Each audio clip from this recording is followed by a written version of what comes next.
படத்தோட ஓப்பனிங்லேயே வந்து பார்த்திங்கன்னா எப்போதும் போல் ஒரு லூசராக இருக்கக்கூடிய லூசர்னால் லக்கியே இல்லாத ஒரு பையன் தான் ரியோ.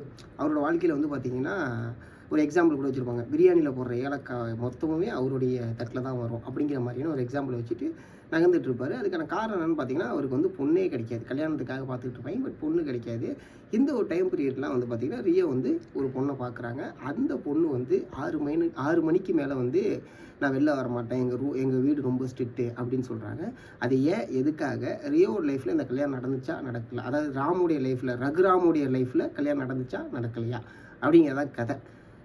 ரொம்ப இன்ட்ரெஸ்டிங்கான சில விஷயங்களை வந்து நம்மளுக்கு இன்டர்வல் வந்து ஓப்பன் பண்ணுவாங்க.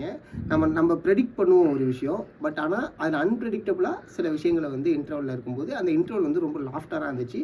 அதுக்கப்புறம் என்னென்னலாம் நடக்குது, எப்படிலாம் அந்த 6 மணி பிரச்சனையை வந்து ஃபேஸ் பண்ண போகிறாங்க, அந்த கான்ஃப்ளிக்ட் எப்படி சால்வ் பண்ண போகிறாங்க அப்படிங்கிறத நோக்கி தான் கதை நகர ஆரம்பிக்குது. படத்தில் வந்து ஒரு பெரிய ப்ளஸ் என்ன அப்படின்னா, இந்த படத்தில் அவங்க எடுத்துக்கிட்ட கான்செப்டையும் கான்ஃப்ளிக்டையும் ரொம்ப லாஜிக்கலான நம்மளை கன்வின்சிங் பண்ணுறதுக்கான சில விஷயங்களை வந்து இந்த